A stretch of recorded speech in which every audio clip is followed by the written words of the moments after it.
Okay, welcome to Sanjay Pandey classes. This is Sanjay Pandey, you chemistry teacher. हम लोग देखे आगे क्लास 12 का बायोमॉलिक्यूल का चैप्टर चल रहा था और इसमें हम लोगों ने कितने लेक्चर कर लिए थे? 11 कर चुके थे, है ना। और आज जो है हेडिंग करिए लेक्चर नंबर 12, लेक्चर नंबर 12 और आज की डेट डालिए और फिर टॉपिक करिए nucleic acid, nucleic acids, nucleic acids. देखिए इवन मैथ्स वाले भी आरएनए डीएनए का नाम तो सुने रहते हैं, है ना। ऐसा नहीं कि कुछ भी नहीं पता रहता उनको। न्यूक्लिक एसिड, हाँ उतना डिटेल में नहीं पता होता लेकिन आरएनए डीएनए का नाम सुना रहता। तो पहले तो हम लोग ये बात करें कि आरएनए डीएनए करता क्या है। आरएनए डीएनए दोनों में से कौन ज़्यादा इंपॉर्टेंट रोल प्ले करता है आरएनए डीएनए में से? हाँ, डीएनए कैसे?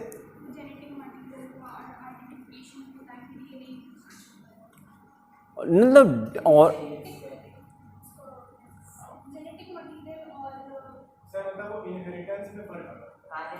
नहीं है ये क्या बोले? डीएनए के अंदर आरएनए होता है, ये क्या? नहीं नहीं नहीं, ऐसा नहीं। देखिए हमारा क्वेश्चन ये है कि मास्टर ज़्यादा इंपॉर्टेंट होता है कि सर्वेंट?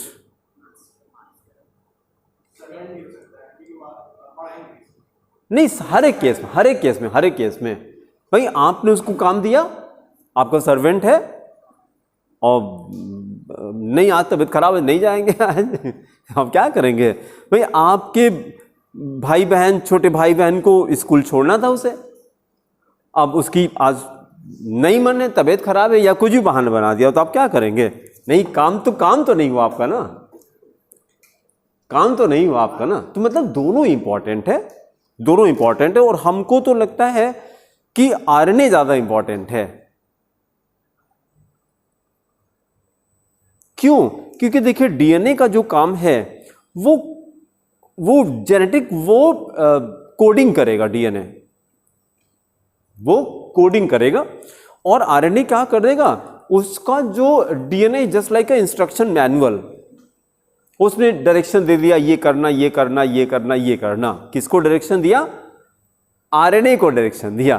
तो आरएनए का काम क्या होगा? वो इंस्ट्रक्शन मैनुअल उसने लिया और उसके बाद उसको पढ़ा और फिर अपनी बुद्धि लगाई उसने कि इसका क्या मतलब है। तो आरएनए क्या करता है? वो इंस्ट्रक्शन मैनुअल को डिकोड करता है, पहले वो डिकोड करता है। अब अगर उतना पढ़ा लिखा ना हुआ तो अर्थ का ना ना ना, ये नहीं सुना आपने? अर्थ का अनर्थ हो जाता है हाँ वही तो, ना ना ना, अर्थ का अनर्थ हो गया। अर्थ का अनर्थ मतलब क्या हुआ? उल्टा हो गया, उल्टा कर दिया उसने। और देखिए उल्टा होता भी है। अभी एक टॉपिक हम लोग करेंगे म्यूटेशन, इसी में एक टॉपिक क्लास में आएगा म्यूटेशन। किसकी गलती से? अच्छा, म्यूटेशन होता क्या है? Sudden change in genetic material. भाई देखिए ऋतिक रोशन के 6 उंगली है, ठीक है। ऐश्वर्या राय की आईज ब्लू हैं, यस। तो ये क्या है? ये म्यूटेशन है, ये म्यूटेशन और सडन चेंज हो गया। किसने किया? गलत प्रोटीन सिंथेसाइज हो गई। ये सारे चेंजेस तो प्रोटीन के सिंथेसिस की वजह से होते हैं ना भाई। अगर इसीलिए तो कहते हैं कि जितने भी न्यूट्रिएंट्स हैं, टोटल कितने? 7 न्यूट्रिएंट्स हैं, उसमें से protein intake is a must daily basis पे। कार्बोहाइड्रेट ना खाइए चलेगा क्योंकि बॉडी जुगाड़ कर लेगी 1-2 दिन। कहते हैं कि 7 दिन तक कुछ ना खाइए, पानी भी ना पीजिए तो जिंदा रहेंगे, मरेंगे नहीं। कुछ न करिए। जैसे जो लोग मतलब फास्टिंग पे होते हैं, आमरण अनशन होता है ना, तो मतलब 7 डेज तक ये कहते हैं कि आप पानी भी ना पिए। तो पानी भी तो बॉडी में स्टोर है, वहां से पानी लेती है बॉडी, लेती रहे। हाँ दुबले हो जाएंगे, हिल डुल नहीं पाएंगे, ऐसे ऐसे करेंगे, सिर भी नहीं हिला पाएंगे, सिर भी ना पाएंगे, लेकिन जिंदा रहेंगे, मरेंगे नहीं। फिर उसके बाद फिर जूस पिला के आमरण अनशन तोड़ दिया गया, हाँ उठ जाइए भाई आपकी मांगे पूरी हो गई, फिर जिंदा हो गए, फिर रोटी खाना चालू कर दिए, फिर चालू हो गया। तो मतलब कहने का ये कि सारे न्यूट्रिएंट के बिना काम चल सकता है एक्सेप्ट प्रोटीन। प्रोटीन के बिना काम नहीं चलेगा आपको। क्यों नहीं चलेगा? क्योंकि देखिए सेल्स डेली डिस्ट्रॉय होती हैं, सेल्स डेली डिस्ट्रॉय होती हैं, और अगर आपका मेटाबॉलिज्म ज्यादा फास्ट है तो आपकी सेल ज्यादा डिस्ट्रॉय होंगी। आप दिन भर टेंशन में रहते हैं तो ज्यादा सेल आपकी डिस्ट्रॉय होंगी। अगर आप ज्यादा टेंशन में रहते हैं, खाना जल्दी जल्दी खाते हैं तो ज्यादा सेल डिस्ट्रॉय होगी। खाना बहुत आराम से प्यार से खाना चाहिए। टेंशन में अगर रहते हैं तो मेटाबॉलिज्म और ब्रीदिंग पे क्या फर्क पड़ता है? फास्ट हो जाती है।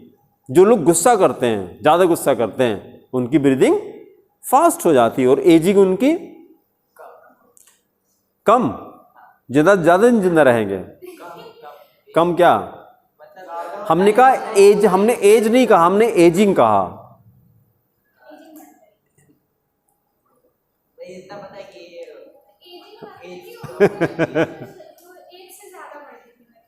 हाँ, मतलब जैसे जैसे एजिंग प्रोसेस फास्ट हो जाएगा, एजिंग प्रोसेस फास्ट हो जाएगा, और एजिंग प्रोसेस स्लो करना है तो खाना धीरे धीरे खाइए, हैप्पी रहिए, अपनी ब्रेथ को क्या करिए? स्लो कर दीजिए, स्लो कर दीजिए। देखिए अभी एक बेंगलोर में योगा की रिसर्च यूनिवर्सिटी है। ये लोगों को नहीं पता होगा कि योगा की यूनिवर्सिटी भी होती है। इंडिया में योगा की यूनिवर्सिटी है। दिल्ली में एक मोरारजी देसाई इंस्टीट्यूट है, योगा का इंस्टीट्यूट है, वो यूनिवर्सिटी है योगा की।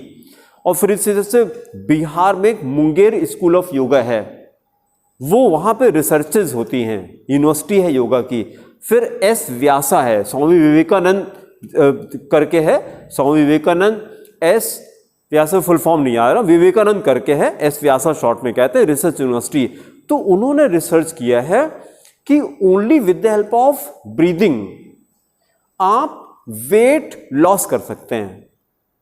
स्पेशल टेक्निक उन्होंने बताया है कि अगर आप राइट से केवल इनहेल एक्सहेल करिए, केवल राइट से, ऐसे लेफ्ट वाली बंद कर लीजिए, केवल राइट से एक्सहेल इनहेल, तो फिर क्या होगा?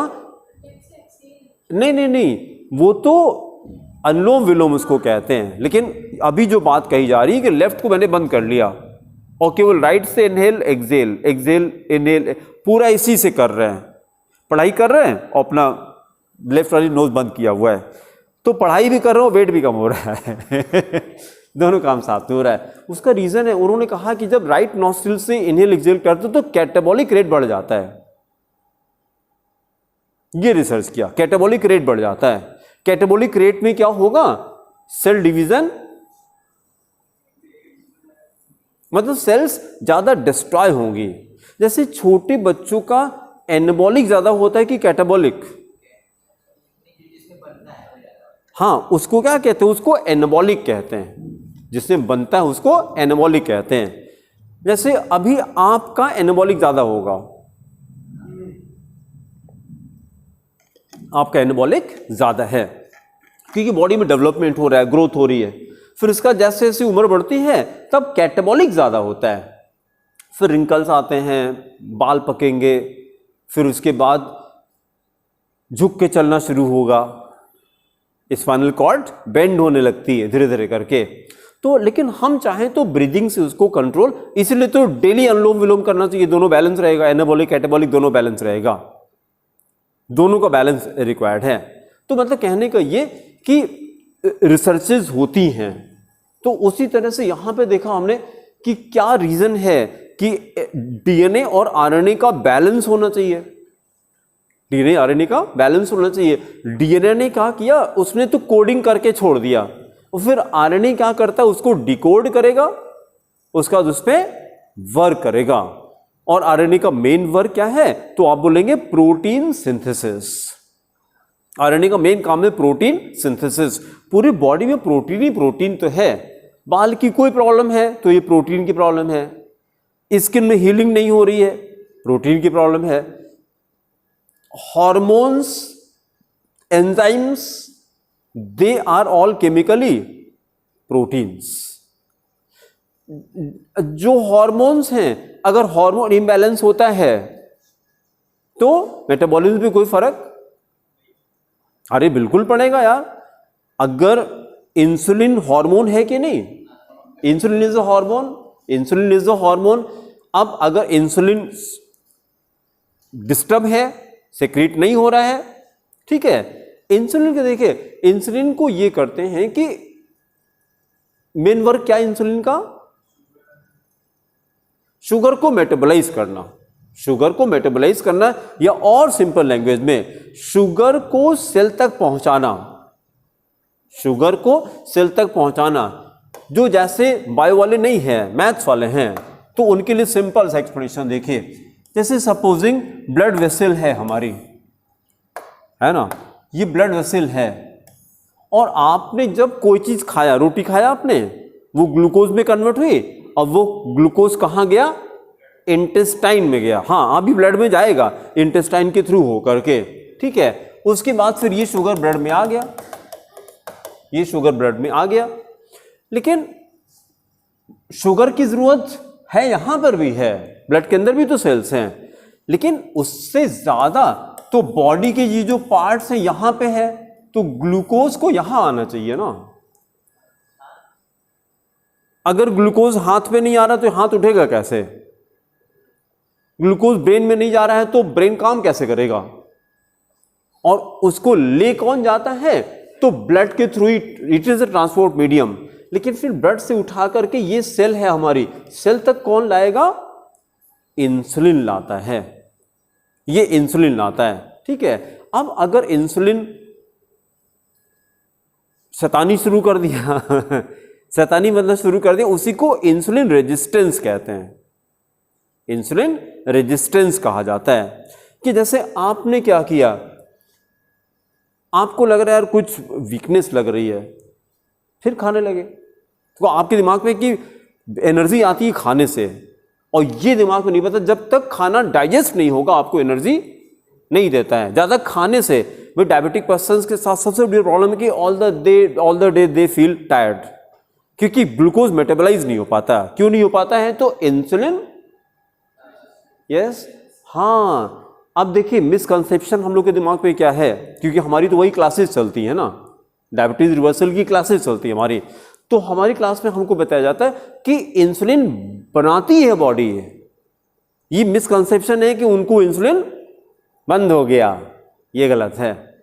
और फिर क्या करते हैं, इंसुलिन लगा दिया उन्होंने, इंसुलिन, डॉक्टर इंसुलिन पे डाल दिया उनको, ये गलत था।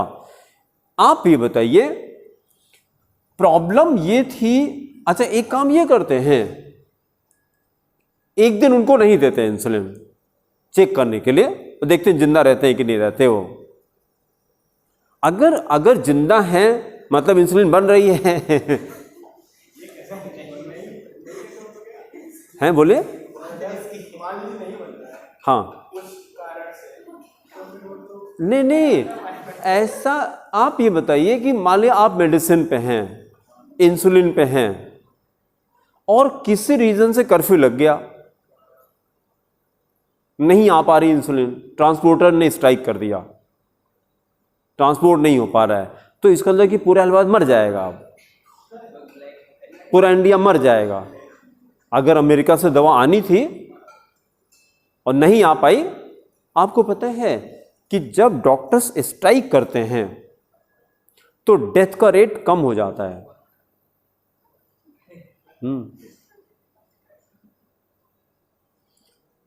जब डॉक्टर्स स्ट्राइक करते हैं, हॉस्पिटल नहीं जाते हैं, तो मरीज कम मरते हैं। ये नई रिसर्चेस हैं आपकी। यस, नहीं मारने नहीं जाते हैं, आप इतना मेडिकेशन देते हैं, हर बात के लिए मेडिसिन, हर बात के लिए इंजेक्शन, हर बात के लिए इंजेक्शन, तो बॉडी कितना टॉलरेट करेगी यार। हर एक मेडिसिन का साइड इफेक्ट है, उसके साइड इफेक्ट को और कम करने के लिए दूसरी दवा दे दी, तो 10 ठो दवा दे दी। अब क्या होता है कि एक दवा शुरू की, 5 साल में इतनी दवा खा रहे हैं, जितना खाना नहीं खाते उससे दवा खा रहे हैं, और सब कहाँ, किडनी लीवर सब डैमेज हो जाता है उसके बाद। अब एंड में क्या होगा, या तो पैसा खत्म हो जाएगा या पेशेंट खत्म हो जाएगा। अपेंडिक्स का ऑपरेशन हुआ था, तो डॉक्टर ने किडनी की नस काट दी। माय गॉड, अब देखिए अब क्या कहेंगे उसके लिए आप? फिर अभी कुछ दिन पहले एडमिट थे, तो पता चला तो फिर अपोलो गए। और जबकि अपेंडिक्स निकालने की कोई जरूरत नहीं है, कुछ नहीं है। अगर आपको लगता है कि अपेंडिक्स की जरूरत मतलब ऑपरेशन करना जरूरी है, मतलब गॉड बेवकूफ है। भाई ये बॉडी किसने बनाई? गॉड ने बनाई ना, तो वो कोई गलत चीज कैसे बनाएगा? ये डॉक्टर थोड़ा पढ़ लिख करके ज्यादा दिमाग वाले हो जाते हैं। भाई कोई भी चीज इसमें आप दिमाग नहीं ला सकते, it is a divine creation. तो खैर वो सब छोड़िए, मतलब मेरे कहने का ये है कि जितने, जैसे कोई एनिमल को प्रॉब्लम नहीं होती इंसान को छोड़ करके, क्योंकि वो दवा नहीं लेते, नेचुरोपैथ नेचर के हिसाब से इसको चलने दीजिए। ठीक है, चलिए वापस आते हैं। जो हमें ये कहना था कि अगर इंसुलिन का जो मेन वर्क है वो ग्लूकोज को ब्लड से उठा करके सेल तक पहुंचाना है, और प्रॉब्लम डायबिटीज में क्या होती है? इंसुलिन की प्रॉब्लम नहीं है, इंसुलिन रेजिस्टेंस की प्रॉब्लम है। इंसुलिन रेजिस्टेंस का मतलब क्या है कि इंसुलिन अपना काम नहीं कर पा रही है, धीरे धीरे काम कर रही है। तो अब अगर आपने मान लिया इंसुलिन उसको दे दिया, तो प्रॉब्लम इंसुलिन की थोड़ी ना थी। क्या इंसुलिन ज्यादा हो जाएगी तो ज्यादा काम करने लगेगी? मेन प्रॉब्लम समझने की कोशिश करी कहां पे थी? मेन प्रॉब्लम इंसुलिन की नहीं थी, इंसुलिन के काम ना करने की प्रॉब्लम थी। तो इंसुलिन तो हाई है बॉडी में उसके, तो रेजिस्टेंस जो डेवलप कर गया, क्यों डेवलप कर गया? उसकी एफिशिएंसी कम हो गई है। तो आप कुछ मत करिए, इंसुलिन को पूरा डाइजेस्ट होने में 7 to 8 आवर्स लगते हैं। जैसे एक बार इंसुलिन सेक्रेट हो गया, इसलिए हम लोग के इंडियन कल्चर में ब्रेकफास्ट नाम की कोई चीज नहीं थी। अभी जो मॉडर्न साइंस आ रही है, डायबिटीज वाले को कहते हैं कि 2-2 घंटे में कुछ ना कुछ खाते रहिए। तो 2-2 घंटे में हर बात खाएंगे तो हर 2-2 घंटे में इंसुलिन बनती रहेगी। और अभी जो पहला डोज था वो अभी डाइजेस्ट नहीं हुआ इंसुलिन का, क्योंकि 7 to 8 आवर्स लगते हैं उसको पूरा कंप्लीट होने में। और आप 4 बार आप सेक्रेट कर दिया, इंसुलिन बढ़ती जा रही है, इंसुलिन बढ़ती जा रही है बॉडी में। अब जैसे आपने खाया इंसुलिन बढ़ गई, जैसे खाया इंसुलिन बढ़ गई। अगर बॉडी में सोच कैंसर करिएगा, अगर बॉडी में इंसुलिन ज्यादा हो गई तो ग्लूकोज लेवल पे क्या फर्क पड़ेगा?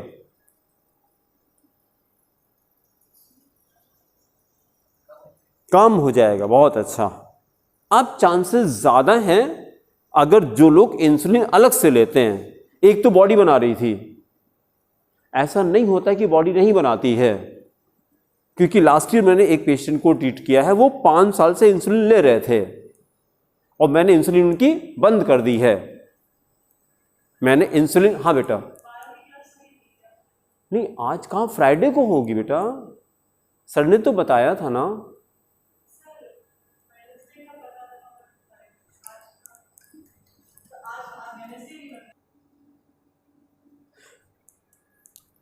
तो प्रॉब्लम जो है इंसुलिन की नहीं है, प्रॉब्लम किसकी है? इंसुलिन रेजिस्टेंस की है, इंसुलिन रेजिस्टेंस की है। और ऊपर से आपने और इंसुलिन दे दिया। अब ये प्रॉब्लम समझने की कोशिश करिएगा। और जो अभी मैंने कहा कि अगर हॉस्पिटल जाते हैं तो डेथ होने के चांसेस ज्यादा हैं। क्यों है वो हम दिखा रहे हैं आपको, वो हम दिखा रहे हैं आपको कि जैसे ही आप कुछ भी हुआ, आप डायबिटिक तो नहीं है और उसको पता ही नहीं है कि डायबिटीज क्या होता है, शुगर चेक कराइए। तो जैसे ही आप जब भी आप पैनिक करते हैं, जब भी आप स्ट्रेन में होते हैं, स्ट्रेस में, तो शुगर लेवल बढ़ जाता है, हमेशा याद रखिए। तो जैसे डॉक्टर ने कहा कि लाइए शुगर टेस्ट करते हैं, तो जैसे उसने इंजेक्शन देखा वो पैनिक करता, अरे इंजेक्शन लगाने जा रहे हैं, सुई से आदमी, हर आदमी डरता है, तो शुगर लेवल ये बॉडी का मैकेनिज्म है कि जैसे अभी यहाँ पे सांप निकल है तो आपका शुगर लेवल तुरंत बढ़ जाएगा, तुरंत भागेंगे आप, क्योंकि बॉडी की मैकेनिज्म में एनर्जी आपको चाहिए होती है ना। तो उसी तरह से यहाँ पर भी है कि जैसे इंजेक्शन देखा, शुगर लेवल बढ़ गया, निकाला, अरे आपका शुगर तो ज़्यादा है, अब क्या करेंगे? नहीं कोई बात नहीं, हम दवा दे देते हैं। और कायदे से क्या होता था कि अगर जब वो सो रहा है 2 घंटे बाद फिर से शुगर लिया जाए तो नॉर्मल निकलेगा। जब वो सो रहा हो, उसको पता ही नहीं है, नॉर्मल एकदम शुगर हो गया, शुगर लेवल। क्योंकि शुगर लेवल कौन कंट्रोल करता है? लिवर कंट्रोल करता है कि कब कितना शुगर होना चाहिए। शुगर तो ग्लाइकोजन की फॉर्म में स्टोर रहता है लिवर में। फिर जैसे ज़्यादा जरूरत है, मान लिया अभी आपको दौड़ना है, सुबह आप कुछ नहीं खाए हैं लेकिन आपको रनिंग एक्सरसाइज करना है, तो ब्लड शुगर आपके बॉडी में ज़्यादा होगा। आपने सोचा, आप जूता बांध रहे थे कि अब जा रहे हैं रनिंग करने के लिए, शुगर लेवल बढ़ जाएगा। खाली सोचा आपने बस, और उसी समय गलती से आपका शुगर लेवल टेस्ट कर लिया जाए तो यस यस यस यही कहना चाह रहे हैं। तो डॉक्टर क्या, यस हाँ, उससे भी हो जाता है, उससे भी हो जाता है। मतलब मेरा कहने का ये है कि अगर मेरा बस चले तो 50% डायबिटिक को नॉन डायबिटिक हम बना देंगे, और विद एविडेंस। खाली बस, लेकिन ना दिक्कत यहां पे क्या है, पूरी इंडस्ट्री चल रही है, पूरी इंडस्ट्री चल रही है। लोग पैसा मतलब बना रहे हैं, अच्छा खासा पैसा बना रहे हैं। और किस वजह से बना रहे हैं? क्योंकि हमें नॉलेज नहीं है, इस वजह से नॉलेज नहीं है। तो हम तो ये एक सेंटेंस कहते हैं, we don't need medication, we need education.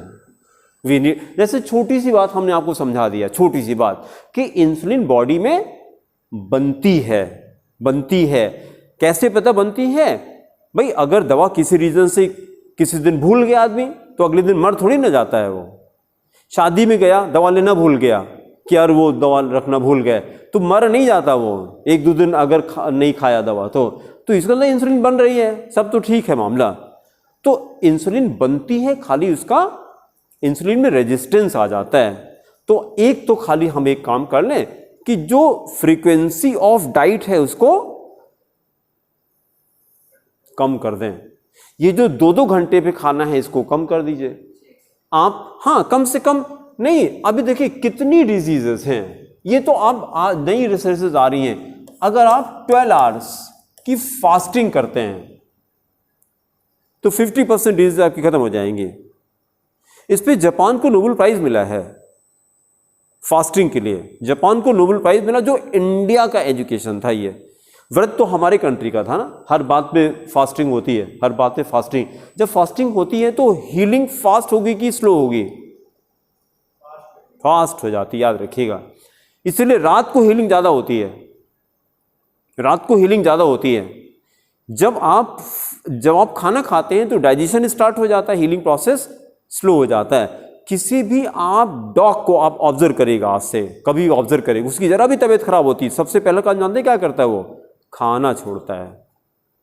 आप कुछ भी दे दिए नहीं खाएगा वो, ये कभी ऑब्जर्व करिएगा। इस वजह से कि वो हमसे ज़्यादा इंटेलिजेंट है। और हम क्या होता है, मम्मी पीछे पड़ी रहेंगे, बीमार है और खिलाएंगे, अरे कमज़ोर हो जाओगे। अरे इसमें नहीं करना है, इसमें डाइजेशन नहीं हो रहा है आपका, तो उसमें खाली कुछ मत करिए, खाली पानी पीना शुरू करिए और कुछ मत करिए, खाली पानी पीते रहिए बस, और खाना पीना छोड़ दीजिए आप, है ना। अब बहुत सारे पेरेंट होंगे वीडियो देखेंगे, पता आप क्या ऐसे खाना नहीं खाता और आपने कह दिया खाना नहीं खाना है, तो मेरे पर गुस्सा करेंगे। लेकिन ये साइंटिफिक है, दिस इज साइंटिफिक, ठीक है। फिर वापस आते हैं, हमारा पॉइंट ये चल रहा था कि protein intake is a must and insulin is also, insulin is a hormone. और जितने हार्मोन्स हैं वो कैसे बनते हैं? प्रोटीन से बनते हैं, ये हमने कहा था। तो ये बात हम लोग की चल रही थी कि जितने न्यूट्रिएंट्स हैं उनमें से प्रोटीन सबसे इंपॉर्टेंट है, सबसे इंपॉर्टेंट। अच्छा, फिर अपने न्यूक्लिक एसिड पे हम लोग आते हैं। अगर आपसे ये करें कि प्रोटीन क्या होता है केमिकली, तो आप क्या कहेंगे? What are proteins chemically? Proteins are polymers, proteins are polymers. किससे बनता है प्रोटीन? मतलब मोनोमर क्या है इसका? Amino acid. हाँ, जो पॉइंट अच्छा लगे लिखते रहा करिए। ये सेंटेंस बड़ा अच्छा था कि proteins are polymers, proteins are polymers. भाई केमिकली प्रोटीन क्या होता है? तो दे आर किसके पॉलीमर है, मतलब मोनोमर क्या है, तो answer is amino acid. Chemically amino acid होता है प्रोटीन, एमिनो एसिड कंबाइन करके पॉलीमराइज होके और प्रोटीन बनाता है, और साथ में क्या निकलता होगा, प्रोटीन के साथ में क्या बनता है, अमोनिया निकलती है, साथ में अमोनिया निकलती है। तो फिर हम लोगों ने कहा था आइदर वाटर और अमोनिया और HCl, साथ में इनमें से कोई भी मॉलिक्यूल निकलता है तो इसको कंडेंसेशन कहा जाता है। तो that's a now we can say protein is a condensation polymer. Protein is, दूसरा सेंटेंस करिए, protein is a condensation polymer. एक तो क्वेश्चन था पॉलीमर होता है, दूसरा और इंफॉर्मेशन व्हाट इज पॉलीमर, तो बोलेंगे कंडेंसेशन पॉलीमर।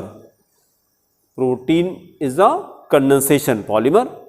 कैसे पता लगा, तो अमोनिया निकलती है जब प्रोटीन बनता है, एमिनो एसिड को कंबाइन करते हुए, है ना। अच्छा, फिर उसी तरह से यहां पर आते हैं, जब न्यूक्लिक एसिड की बात करते हैं तो nucleic acids are also polymers, ये भी पॉलीमर होते हैं, न्यूक्लिक एसिड ही पॉलीमर होते हैं। और इसके मोनोमर क्या होते हैं, तो ये देखिए, ये क्या लिखा, न्यूक्लियोटाइड्स, न्यूक्लियोटाइड्स। तो हमने ये डेफिनेशन बना ली, nucleic acids are polynucleotides. Poly का मतलब मेनी, कई सारे, तो कई सारे न्यूक्लियोटाइड मिल करके जो मॉलिक्यूल बनता है उसी को पॉलीन्यूक्लियोटाइड कहते हैं। तो एक लाइन में डेफिनेशन, न्यूक्लिक एसिड क्या होता है, तो 10 nucleic acids are polynucleotides, polynucleotides. अभी एक एक करके पूरा नोट करेंगे हम लोग।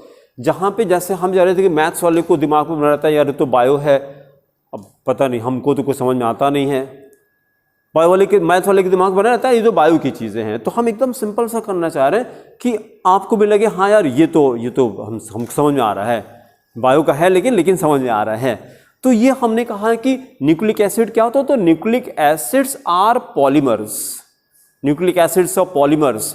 तो फिर अगर पॉलीमर है तो कोई ना कोई मोनोमर जरूर होगा इसका, तो इसका मोनोमर क्या है, यस, नहीं वो तो प्रोटीन था यार, न्यूक्लिक एसिड की बात कर रहे हैं अब प्रोटीन का बात खत्म। मैंने प्रोटीन की हेल्प लिया, जो आप पहले से जानते थे, टॉपिक हो चुका है, उससे मैंने कंपेयर करके बताया। अब टॉपिक हमारा न्यूक्लिक एसिड चल रहा है। पहले प्रोटीन के लिए बताया था कि proteins are polymers of amino acid, वो टॉपिक खत्म। अब नया टॉपिक आया, nucleic acids are also polymers of monomer क्या, न्यूक्लियोटाइड, ये न्यूक्लियोटाइड कहते हैं।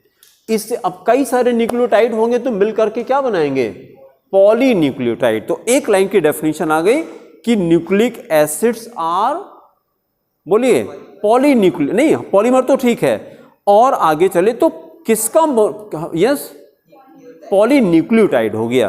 भाई जिसका पॉलीमर था, न्यूक्लियोटाइड का पॉलीमर था ये, तो उसके हेल्प से मैंने वर्ड बना लिया पॉलीन्यूक्लियोटाइड। तो न्यूक्लिक एसिड से पॉलीन्यूक्लियोटाइड। अच्छा, उसके बाद फिर अब ये सबको मैथ्स वाले को पता रहता है कि दो तरह का न्यूक्लिक एसिड होता है, डीएनए होता है और आरएनए होता है, डीएनए एंड आरएनए होता है। फिर उसके बाद देखिए जरा, अब अगर हम लोग इसकी बात करते हैं तो DNA molecules are very large, DNA का नंबर ज्यादा होता है, DNA molecules are very large, found in the nucleus of the cell in chromosomes. देखिए दोनों की जो प्रेजेंस होती है अलग अलग होती है। ये न्यूक्लियस के अंदर होता है, कौन, डीएनए, हाँ क्रोमोसोम, डीएनए, और on the other hand RNA molecules are much smaller. एक क्वेश्चन तो यही तैयार होगा कि किसका नंबर ज्यादा होता है, तो डीएनए ज्यादा होता है, आरएनए कम होता है, much smaller and found outside. उसमें क्या था, इनसाइड था, वो अंदर था, outside the nucleus in the surrounding fluid called cytoplasm. तो दो डिफरेंसेस आ गए, डीएनए ज्यादा होता है और न्यूक्लियस के अंदर होता है, क्रोमोसोम में होता है, और आरएनए कम होता है नंबर में, न्यूक्लियस के बाहर होता है। कहां पे होता है, तो साइटोप्लाज्म में होता है। ठीक है, पहले इतनी डेफिनेशन नोट करिए, यहां से डेफिनेशन नोट करिए। लेकिन nucleic acids are defined as, nucleic acids are defined as, nucleic acids are defined as long chain polymers, long chain polymers, long chain polymers present in the nuclei of cells, present in the nuclei of cells, in the nuclei of cells, in which monomer units are called, in which monomer units are called nucleotides. Underline, nucleotides. Monomer units are called nucleotides. फिर पहले change करिए, nucleic acids are the polymers, nucleic acids are the polymers of nucleotides, polymers of nucleotides, nucleotides, full stop, during the formation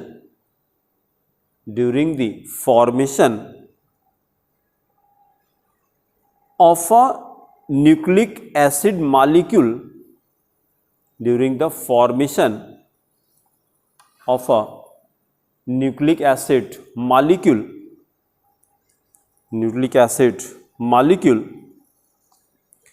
comma, thousands of molecules of nucleotides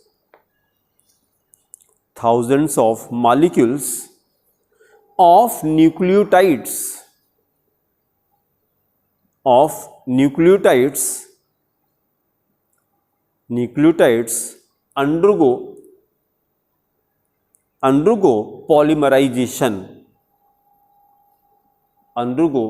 polymerization with the elimination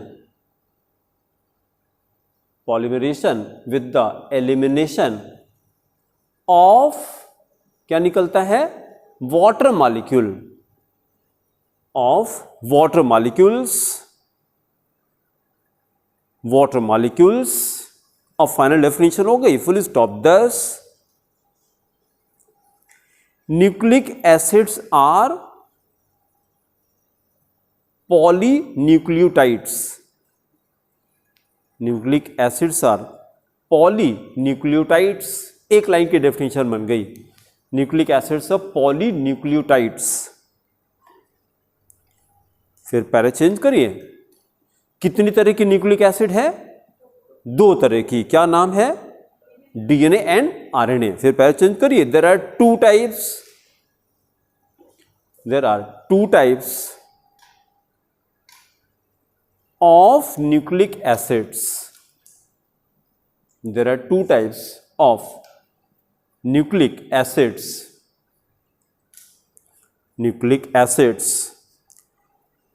Number one, DNA. There are two types of nucleic acids. Number one, DNA. Number two, RNA.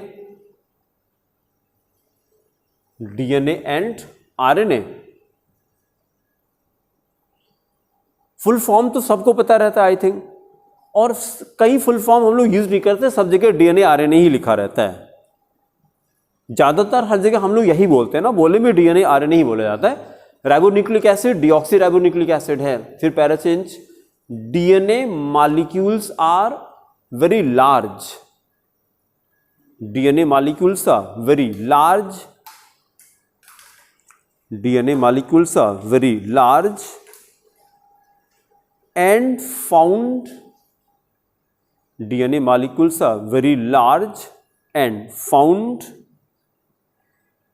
in the nucleus of the cell. In कहाँ पे, chromosomes. In chromosomes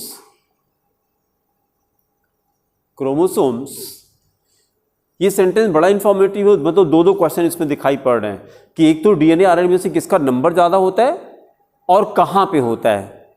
तो DNA cell के अंदर रहता है, इसके अंदर रहता है और न्यूक्लियस के अंदर रहता है और ये बाहर रहता है, full stop. On the other hand RNA molecules are much smaller. On the other hand, RNA molecules are much smaller and found outside the nucleus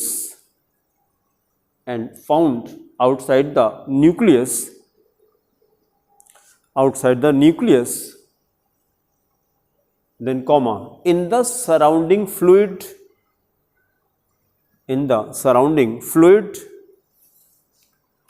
called cytoplasm.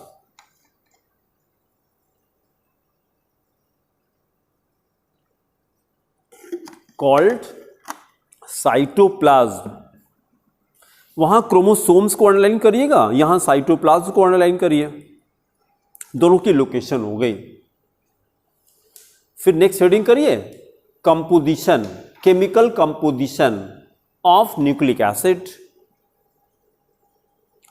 Chemical composition of nucleic acid, chemical composition of nucleic acid. Now stop writing. अब देखिए जरा question पहले देख लीजिए तो आपको इसकी importance हो जाए कि कैसा क्वेश्चन बनता है। तो जैसे ये क्वेश्चन था जेईई मेन 2014 का, इन्होंने कहा था which of the following basis is not present in DNA, which of the following basis is not present in DNA. तो अब आपको डीएनए आरएनए का कंपोजिशन पता होगा तब तो ये क्वेश्चन आप कर पाएंगे, ठीक है। तो इसलिए आपको ये कंपोजिशन भी जानना जरूरी है कि डीएनए आरएनए का कंपोजिशन क्या होता है, ठीक है। तो देखिए जरा कैसे करते हैं, पहले सुन लीजिएगा। अगर ये पॉलीमर है, जैसे प्रोटीन है, प्रोटीन को बॉडी में कैसे हम यूज करते हैं, जैसे खा लिया प्रोटीन हमने, फिर क्या होता है, कैसे टूटता है प्रोटीन। बिना डाइजेशन के तो कोई मतलब नहीं ना। आपने रोटी भी खाई, कार्बोहाइड्रेट भी खाया, तो वो टूट करके किसमें, ग्लूकोज में कन्वर्ट होता, तब तो भाई इसी को तो डाइजेशन कहते हैं ना। कॉम्प्लेक्स फूड को सिंपल फूड में कन्वर्ट करने को डाइजेशन कहा जाता है, और बॉडी हमारी कॉम्प्लेक्स फूड को डाइजेस्ट नहीं कर पाती। सुक्रोज डाइजेस्ट थोड़ी ना होता है, सुक्रोज टूटता है ग्लूकोज फ्रक्टोज में, वो डाइजेस्ट होता है। प्रोटीन हमारी बॉडी डाइजेस्ट नहीं करती है, क्या करती है, एमिनो एसिड को डाइजेस्ट करती है, ठीक है। तो उसी तरह से ये भी है कि अगर ये पॉलीमर है, तो अभी हम लोगों ने कहा था this is what your polymer, nucleic acids. हाँ, कंडेंसेशन, बहुत अच्छा। कैसे पता लगा था, क्योंकि वाटर बना था, वाटर और HCl और अमोनिया, तीनों में से कोई बनता है जिसको कंडेंसेशन पॉलीमर कहते हैं, ठीक है। तो अब उसी तरह से जैसे अभी प्रोटीन को हमने क्या, प्रोटीन को हमने खाया, तो पहले कैसे बॉडी उसको यूज करेगी, किस में तोड़ेगी, एमिनो एसिड में। कैसे, हाइड्रोलिसिस करेगी, तोड़ करके और ब्रेक करके अमीनो एसिड में कन्वर्ट होती। यही काम यहां भी हो रहा है कि हम इसकी भी हाइड्रोलिसिस करेंगे, न्यूक्लिक एसिड की भी हाइड्रोलिसिस करते। तो complete hydrolysis of nucleic acid RNA gives अब ये क्या क्या प्रोड्यूस करता है, एक तो पेंटोज शुगर देता है हमें, तो इसलिए कंपोजिशन में हमने ये किया, नंबर 1 पेंटोज शुगर, और फिर उसके आगे भी और स्टडी करेंगे। पेंटोज शुगर देता है, उसके बाद फिर 2 types of heterocyclic nitrogenous bases, ये देगा नाइट्रोजनियस बेसिस, प्यूरिन होता है और पिरिमिडीन बेसिस है। उसके अंदर 2 यहां पे 3 यहां पे, इसी को लेकर के क्वेश्चन बना था, जेईई वाला क्वेश्चन था, ठीक है। और उसके बाद फिर क्या देता है, ये दिया अलोंग विथ फास्फोरिक एसिड। तो देखिए अब मोटा मोटा क्या, कंपोजिशन को 3 पार्ट में डिवाइड कीजिएगा। Number 1 pentose sugar, number 2 nitrogenous basis, उसके अंदर 2 हो जाएंगे, और थर्ड पार्ट में क्या आएगा, थर्ड पार्ट में ये आएगा फॉस्फोरिक ग्रुप, फॉस्फेटिक ग्रुप, इससे फॉस्फोरिक एसिड आएगा। तो मेनली कितने पार्ट में डिवाइड किया? 3 पार्ट में डिवाइड किया। सेंटेंस नोट करिए, लिखिए complete hydrolysis of nucleic acids, complete hydrolysis of nucleic acids, bracket में DNA and RNA, bracket close, gives a pentose sugar,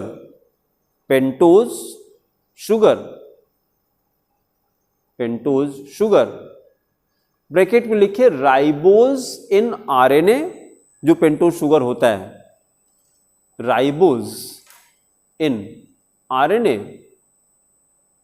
and deoxyribose in DNA, bracket close, then comma. पहला pentose sugar हो गया, फिर आगे चलिए 2 types of, comma करके, 2 types of heterocyclic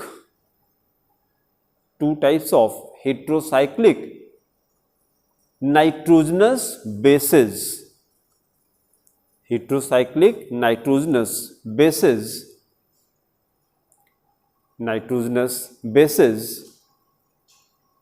along with phosphoric acid, तीसरा हो गया ये, along with phosphoric acid,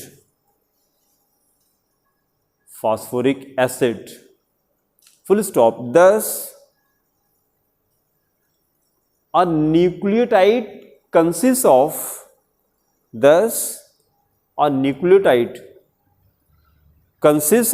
कितना पार्ट हो गया? 3 parts। A nucleotide consists of 3 parts। पहला पार्ट कौन सा? Pentose sugar. अगले स्टेप पे लिखिए number 1 a pentose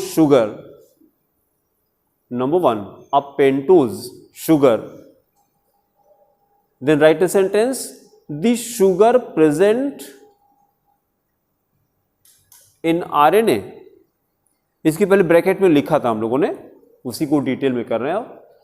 The sugar present in RNA is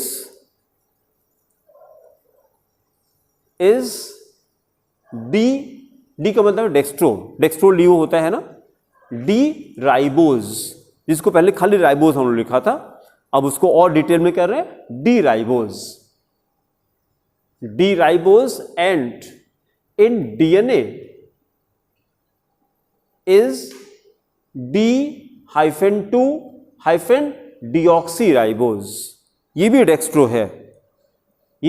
है, D-2 अगेन हाइफन deoxyriboz।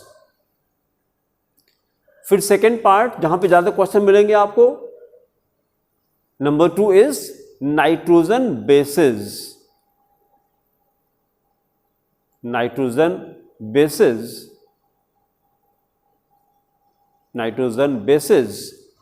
इसको हेडिंग बना के फिर आगे लिखिए nucleic acids contain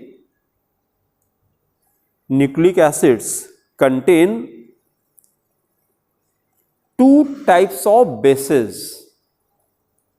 nucleic acids contain 2 types of bases। अगले स्टेप पे number 1 purine bases, number 1 PURINE purine bases. अब ये आगे आपको रटना पड़ेगा, दे आर नंबर 1 LD9, उसको हम लोग लेटर ए से रिप्रेजेंट करते हैं, ब्रैकेट में ए। नंबर 2 गुइनाइन, GUANINE, इसको लेटर जी से रिप्रेजेंट किया हमने। फिर अगले स्टेप पे second type of base is पिरिडिमिन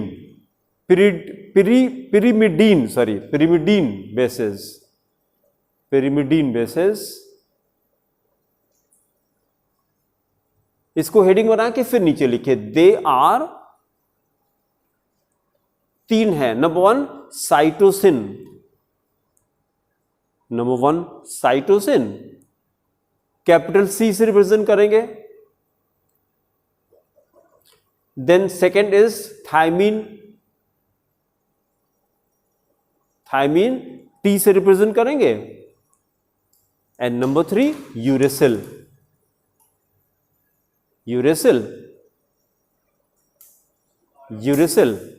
हाँ ब्रैकेट में आरएन लिखे, इसी से रिलेटेड आगे क्वेश्चन था।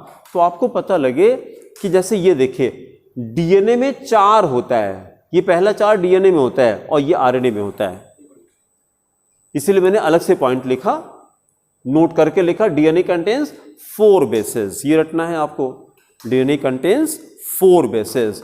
जो पहले 4 थे, एल्डिनाइन था, गुइनाइन था, साइटोसिन एंड थायमीन। फिर इसके बाद देखिए, अब ये क्वेश्चन हो जाएगा आपसे, ये क्वेश्चन चाहे तो कॉपी में लिखे तो रेफरेंस के लिए हो जाएगा। जेईई मेन 2014 का क्वेश्चन था। अच्छा, जेईई का क्वेश्चन नीट से कंपेरेबल है कि नहीं? हाँ, इसीलिए तो कह रहे हैं ना, जेईई मेन का क्वेश्चन नीट के पैरेलल हम मान सकते हैं। क्यों मान सकते हैं? क्योंकि दोनों को एक ही एजेंसी कराती है। पहली बात तो कौन कराता है? जेईई मेन और नीट का एग्जामिनेशन कौन कंडक्ट कराता है? नहीं यार, सीबीएसई के जमाना गया। सीबीएसई कभी कराती थी, अब जमाना गया, एनटीए कराती है।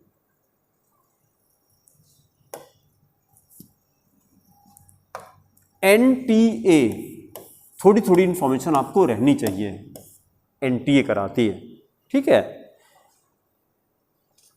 नेशनल टेस्टिंग एजेंसी कहते हैं इसको, नेशनल, फुल फॉर्म लिख लीजिए। ये आपकी इंफॉर्मेशन रहनी चाहिए कि NEET and JEE are conducted by NTA. भाई जिसका एग्जाम आप देने जा रहे हैं आपको पता रहे कि एग्जामिनिंग बॉडी कौन है। भाई जैसे एमबीबीएस, कितने बच्चे हैं जिनको एमबीबीएस को फुल फॉर्म पता रहता है, बस नीट की तैयारी करना है। एमबीबीएस का फुल फॉर्म नहीं पता, बस नीट की तैयारी करना है उनको ठीक है भाई, जो सपना है कम से कम सपने का नाम तो पता हो हाँ, एनटीए का फुल फॉर्म क्या? National testing agency. और ये गवर्नमेंट का ऑर्गेनाइजेशन है पूरा, जितने मेजर एग्जामिनेशन है वो एनटीए ही कराती है अलग से। तो गवर्नमेंट ने एक अलग से डिपार्टमेंट बना दिया, उसका काम केवल एग्जाम लेना और गवर्नमेंट को पैसा कमा के देना। यस, अभी आपको अगर इसकी मैथ समझ में आ जाए, हाँ नहीं, एनटीए की मैथ्स, एनटीए की मैथ्स, हाँ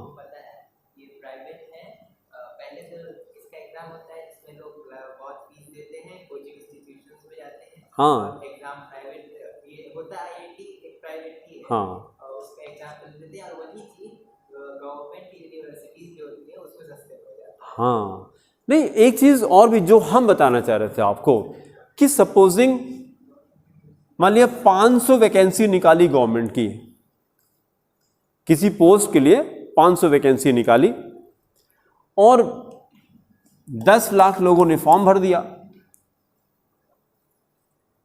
खूब एडवर्टाइज करेंगे चारों तरफ कि ये गवर्नमेंट जॉब की vacancy, teachers are required, government teachers are required.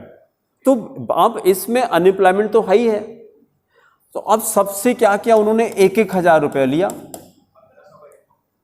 1500 एक फॉर्म, जो भी है मतलब ऐसे करके, ठीक है। और सेलेक्ट उनको 2500 को करना है,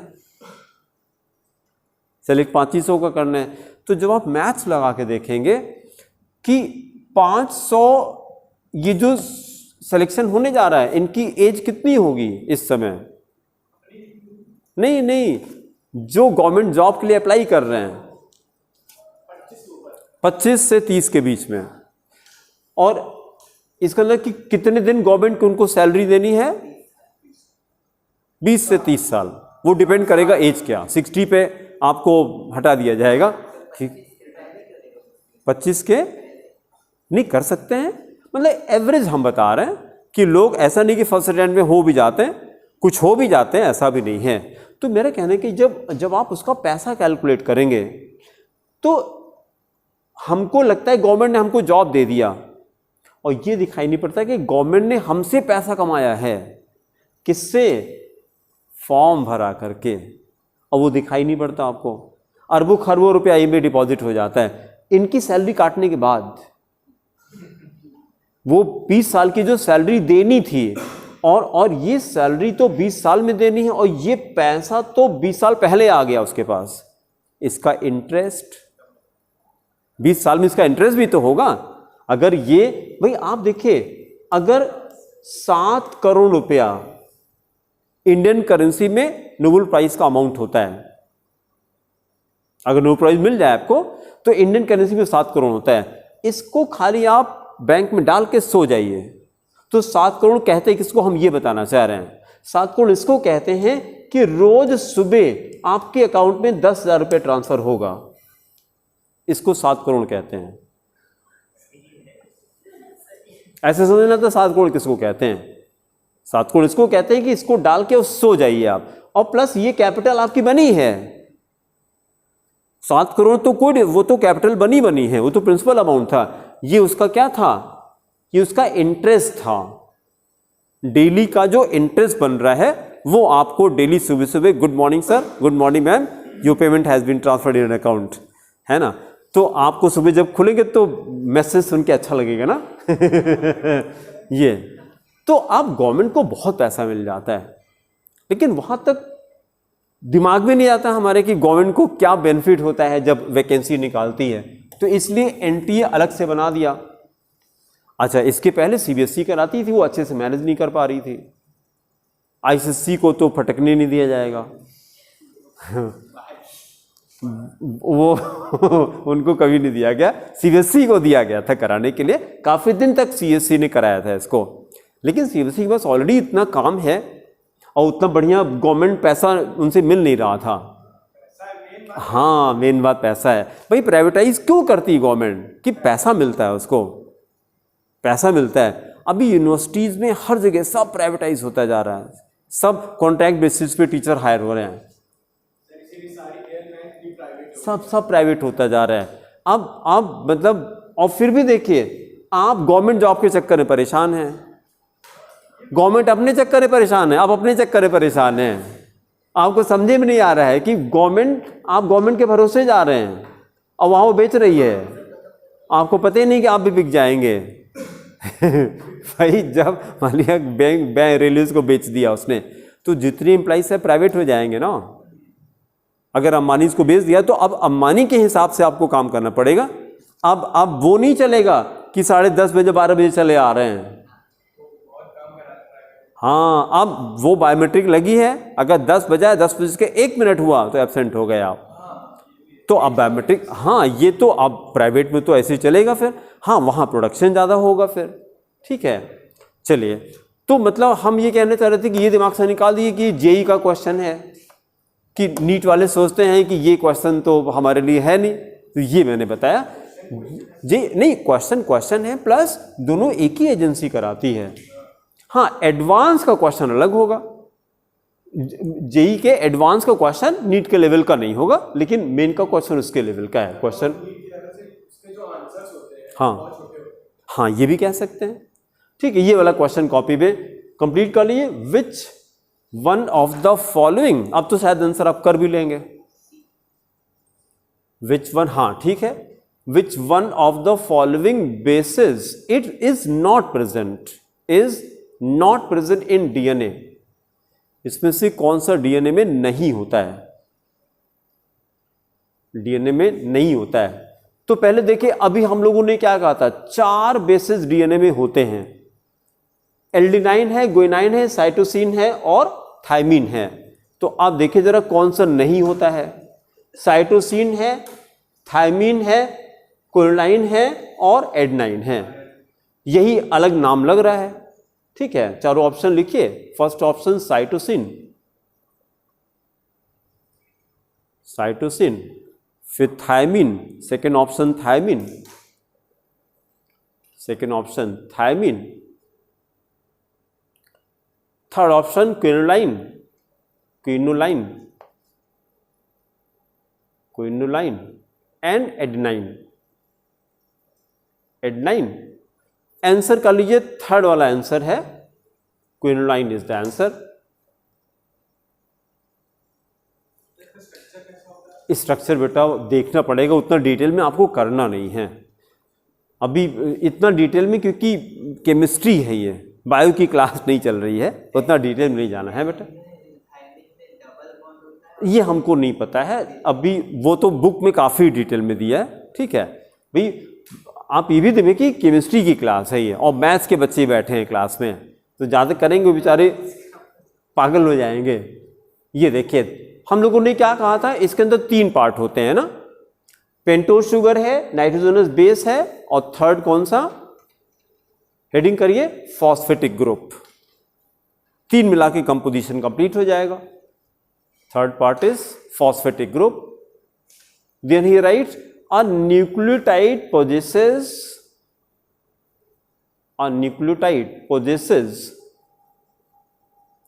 a nucleotide possesses a phosphoric acid unit,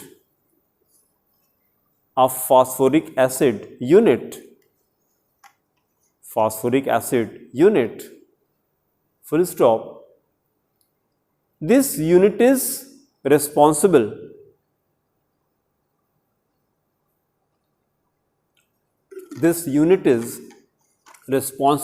for linking, unit is responsible for linking nucleotide together, linking nucleotide together in a nucleic acid molecule, in a nucleic acid molecule, nucleic acid molecule। तो nucleotide, अब ये question बना सकते हैं ना कि nucleic acid के अंदर जो न्यूक्लियोटाइड्स होते हैं वो किस केमिकल की हेल्प से जुड़े रहते हैं, किस केमिकल की हेल्प से जुड़े रहते हैं, फास्फोरिक एसिड की हेल्प से जुड़े रहते हैं, with the help of phosphoric acid. तो फास्फोरिक एसिड का न्यूक्लिक एसिड में क्या काम है, न्यूक्लियोटाइड को जोड़ करके रखना, लिंक करके रखना आपस में, ठीक है। फिर 2 टॉपिक और बचे, इसको फटाफट कर लिया जाए। अगला टॉपिक हेडिंग करिए biological functions, biological functions of nucleic acids. यहीं से हम लोगों ने बात शुरू की थी आज के लेक्चर की कि यही आरएनए डीएनए का काम होता है। इसका 2 काम हैं, डायरेक्टली हम लोग यहीं से शुरू करेंगे। पहला काम है रेप्लिकेशन।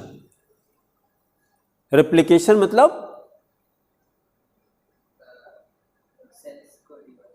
सेल्स को, यस, हाँ, सेल डिवीजन करना, सेल डिवीजन करके नई नई सेल्स बनाना, है ना। और कैसे, उस बायोलॉजिकल प्रोसेस को क्या कहते हैं, देखिए ये माइटोसिस कहते हैं।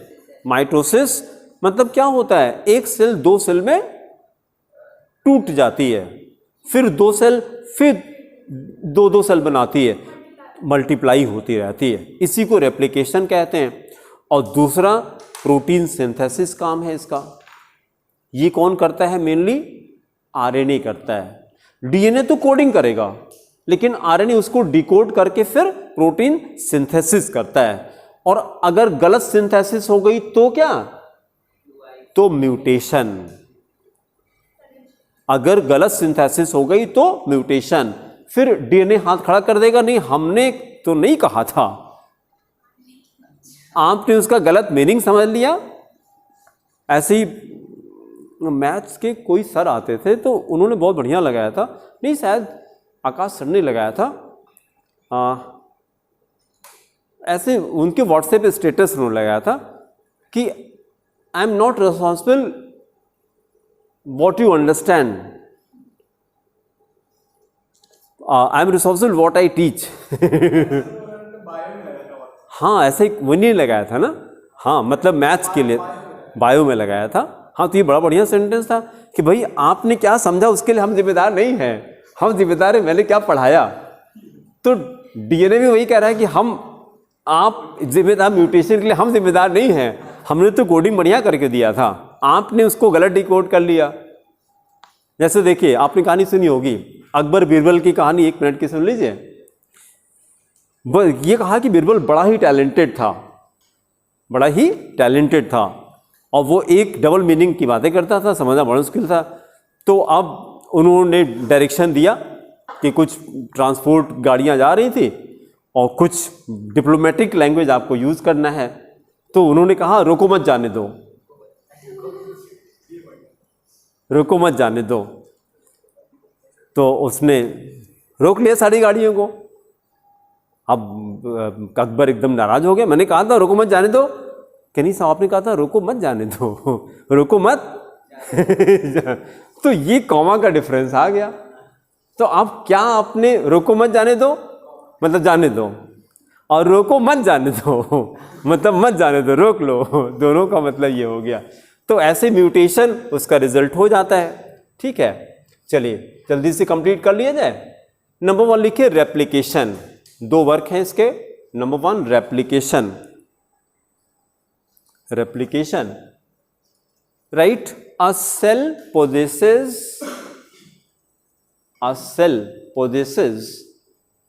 the unique property, cell possesses the unique property of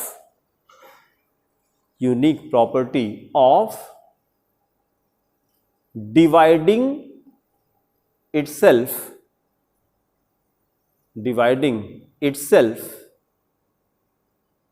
into daughter cells। इसको डॉटर ही क्यों कहते हैं, सन क्यों नहीं कहते?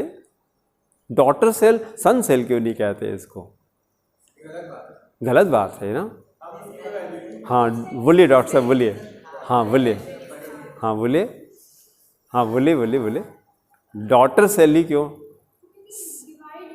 क्योंकि पेरेंट सेल जो होता है वो खत्म हो जाता है। नहीं, मतलब हम कह रहे हैं डॉटर की जगह, जैसे आज की डेट में लड़के लड़की में कोई डिफरेंस नहीं है, तो फिर यहां डॉटरी सेल क्यों लिखा इन्होंने, सन सेल क्यों नहीं लिखा?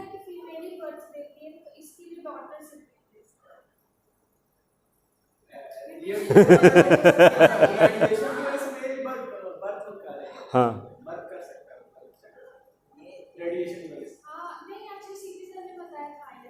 अच्छा, हाँ फीमेल ही मतलब रिप्रोडक्शन करती हैं।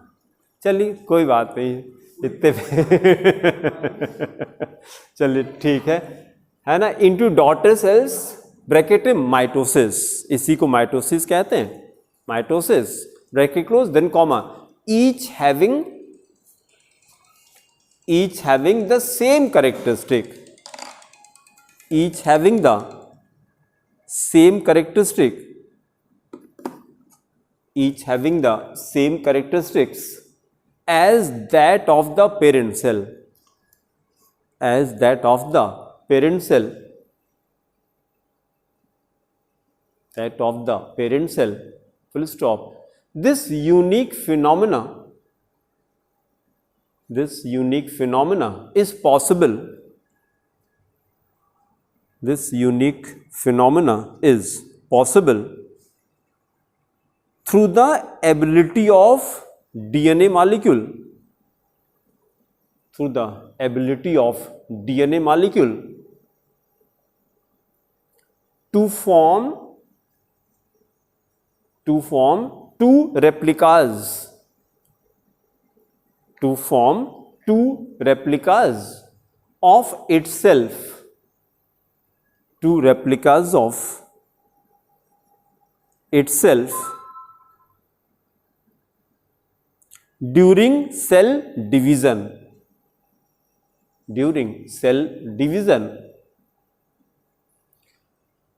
full stop.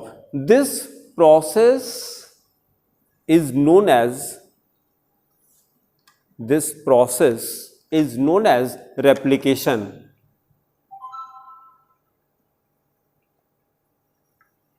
Known as replication. फिर देखिए एक लाइन में कितना बढ़िया कंक्लूजन हो गया, लिखिए दस रेप्लिकेशन इज द प्रोसेस, खाली एक लाइन अकेले भी लिख सकते हैं आप शॉर्ट में, दस replication is the process by which single DNA molecule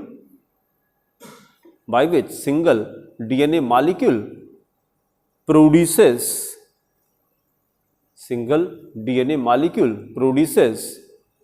two identical copies of itself during cell division.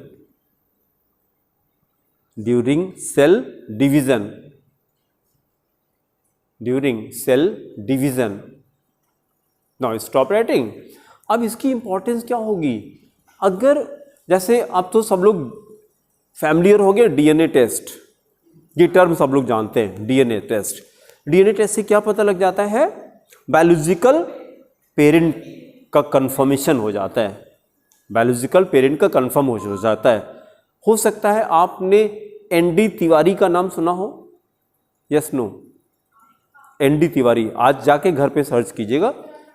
हाँ बहुत अच्छा, चीफ मिनिस्टर रह चुके, यूपी के भी रह चुके हैं। एनडी तिवारी, हाँ ये एनडी तिवारी का ही था।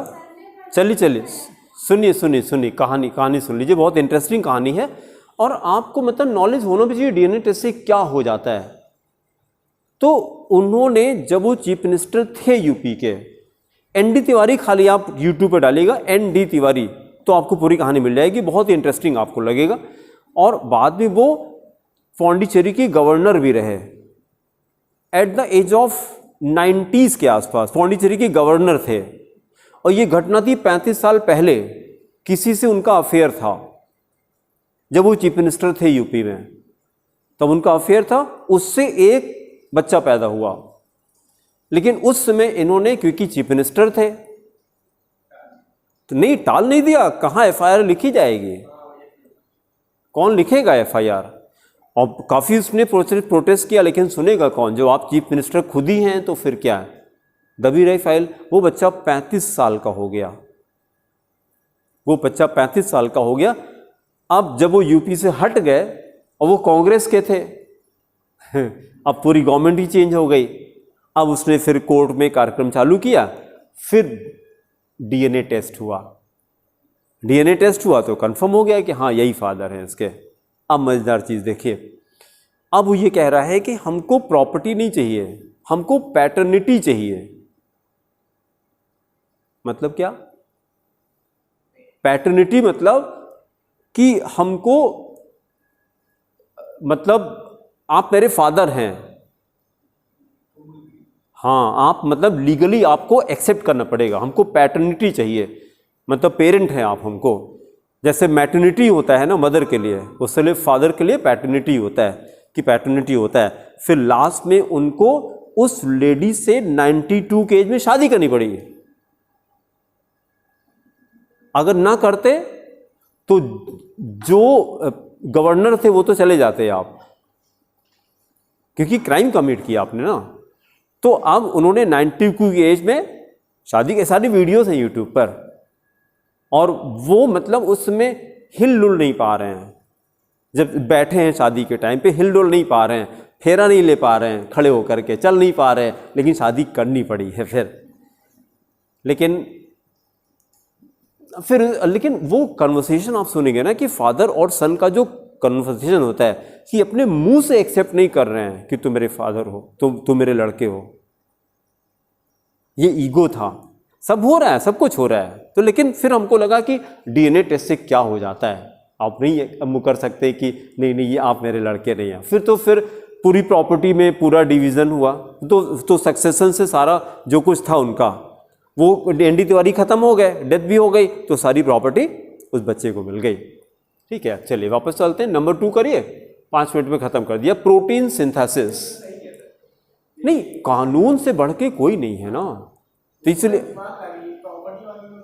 ना पैटर्निटी चाहिए। पैटर्न नहीं, पैसा तो कितना था ही, वो तो पैसा दे के मामले को ख़त्म कर देते, लेकिन पैटर्निटी में क्या होगा, सारे लीगल राइट्स मिल गए उसको ना, सारे लीगल राइट, जितने बैंगलो थे, जितनी प्रॉपर्टी थी, सब हो गए। ऐसे तो आप 10 करोड़ दे करके मामला ख़त्म कर देते, लेकिन कहाँ कहाँ प्रॉपर्टी उन्होंने बनाई थी, क्या क्या किया था, सब में उसको हिस्सेदारी हो गई, क्योंकि लड़का है अब उनका है ना। और 92 की एज में शादी करनी पड़ी मदर को, उनके मतलब मदर को नहीं, इनको शादी करनी पड़ी। अब तो इस एज में शादी का कोई मतलब नहीं है, हनीमून तो कहीं जा नहीं सकते फेरा तो ले चल, तो पार नहीं रहे, हनीमून कहाँ जाएंगे आप, है ना। ऊपर से हिमाचल पे से चल के बहुत बाढ़ आई इस समय, तो डूब जाएंगे वहाँ पे। प्रोटीन सिंथेसिस पे आ जाइए, प्रोटीन सिंथेसिस देखिए, दोनों इसके वर्क इंपॉर्टेंट है ना। रेप्लिकेशन भी, अगर रेप्लिकेशन ना हो तो नहीं, हमारी ग्रोथ कैसे होगी, हम 1 फीट के रह जाएंगे, जितने पैदा हुए थे 1 फीट के, अब 5 फीट के हो गए, ठीक है। आज सुबह स्टडी कर रहे थे कि हमारी हाइट हमारे हाथ का 3.5 टाइम्स होती है। This was amazing. हमारा हाथ है, हम लोग 3.5 हाथ के होते हैं अपने हाथ से मतलब सबका हाथ अलग अलग है, तो आपकी हाइट आपका हाथ डिसाइड करेगा, 3.5 हाथ का होता है अब वो घर पे जाके नाप लीजिएगा ले करके, ये बुक्स में लिखा हुआ है, बायो को, वो हमारी मतलब वाली BSc वाली बुक है, उसमें लिखा हुआ है, ठीक है। तो हमको बड़ा इंटरेस्टिंग लगा, अच्छा हाइट ऐसे भी नापी जा सकती है कि इतना नाप लीजिए, इसी को 3.5 से मल्टीप्लाई कर दीजिए वही हाइट हो गई आपकी। नहीं क्यों 3.5 नहीं है, अच्छा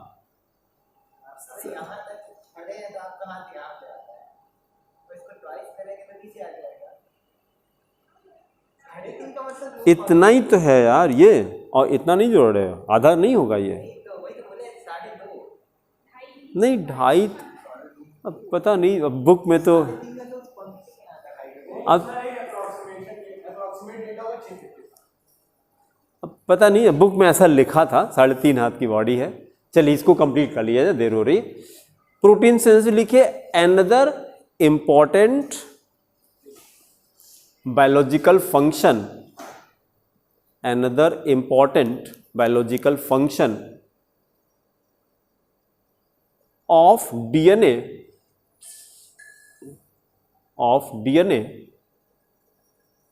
देखिए, काम RNA करता, नाम DNA का हो रहा है हाँ, मास्टर पे जाता है ना। DNA is the synthesis of protein, is the synthesis of protein, synthesis of protein, full stop। The DNA molecules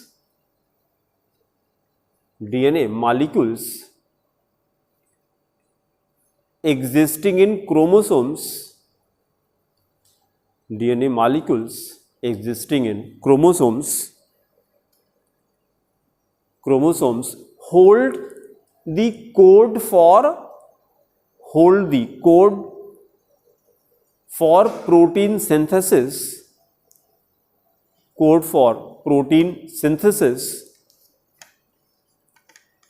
and act as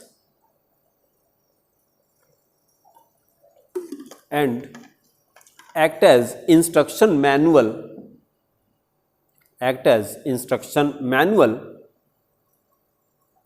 for all protein synthesis,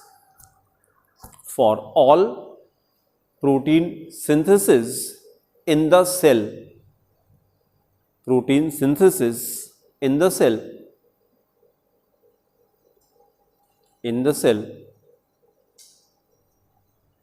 बस आगे नहीं भी करते उतना तो अंडरस्टूड है। जैसे आगे का पॉइंट था, in fact DNA molecule initiate, guide, regulate, वो तो उसी में आ गया ना, ठीक है। फिर म्यूटेशन करिए, लास्ट टॉपिक म्यूटेशंस।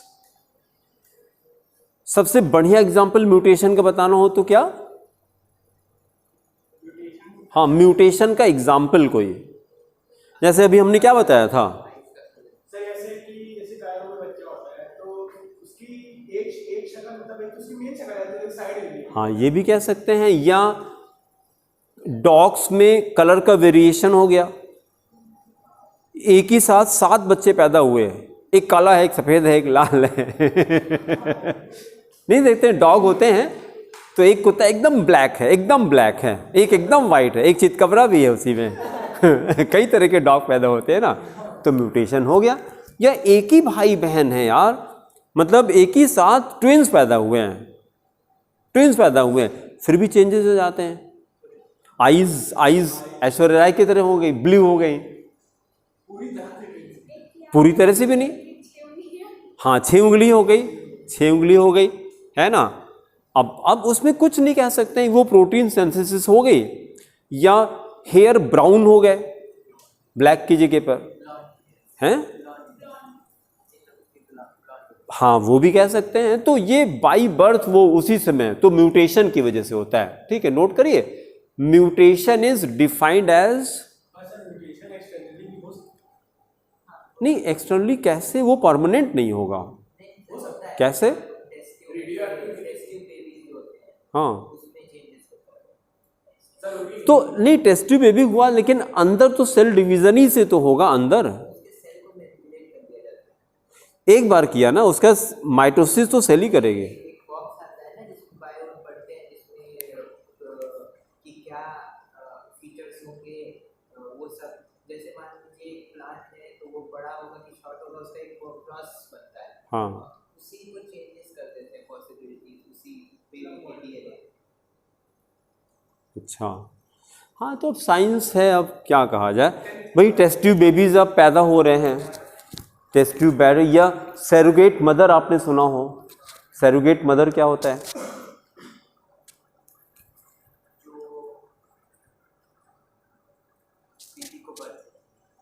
हाँ, मतलब नहीं पता होता है। जैसे मान लिया कि हमको बेबी नहीं हो रहा है, या किसी लेडी को बेबी नहीं हो रहा है, किसी बायोलॉजिकल प्रॉब्लम की वजह से नहीं हो रहा है, तो फिर उसका हस्बैंड उसका स्पर्म लेकर के दूसरी लेडी के वूम में डाला जाता है, वो बच्चा वहाँ डेवलप होता है। अब वो अलग की बात है कि 9 महीने के बाद उस लेडी को बच्चे से प्यार हो गया, मेरा बच्चा है, हम नहीं देंगे। हाँ, बिल्कुल है, बिल्कुल बिल्कुल बिल्कुल। हाँ, ये तो केस फंस जाएगा। नहीं, डीएनए से पता लग जाएगा ना।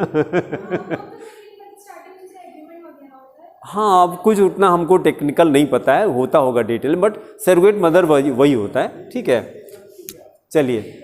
म्यूटेशन, बायोलॉजी बहुत आगे जा रही है यार। Mutation is defined as a sudden stable change. Mutation permanent होता है, stable change in the genetic material, इसलिए परमानेंट हो गया क्योंकि डीएनए ही चेंज हो गया। जेनेटिक मटेरियल ब्रैकेट में DNA of the cell, DNA of the cell, full stop. अब mutation results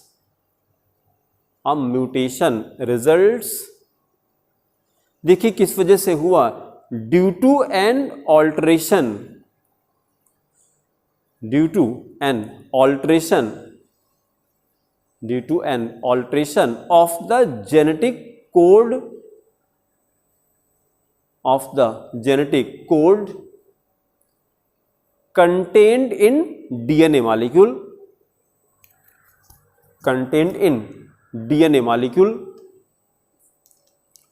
full stop.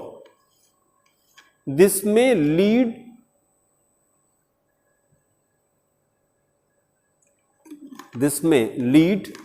to the synthesis of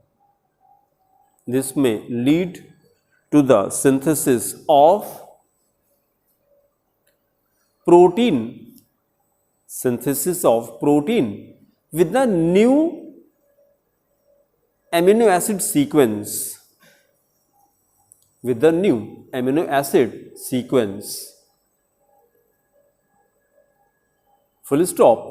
अब देखिए इसका रिजल्ट क्या होता है, लिखिए इन मैन, अभी वुमेन भी हो जाएगा, इन मैन, वहां तो डॉटर था तो यहां मैन आ गया, इन मैन, अब सही है, इन मैन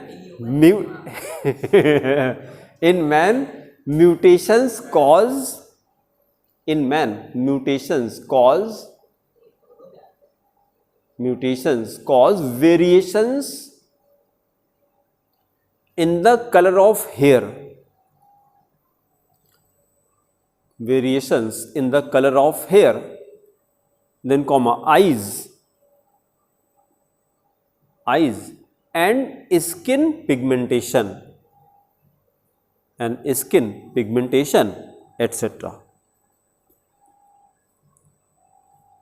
ठीक है, that's all. तो today we completed this biomolecule. अब अगले टर्न पे हम लोग which chapter will start? Aldehyde ketones. ठीक है, thank you.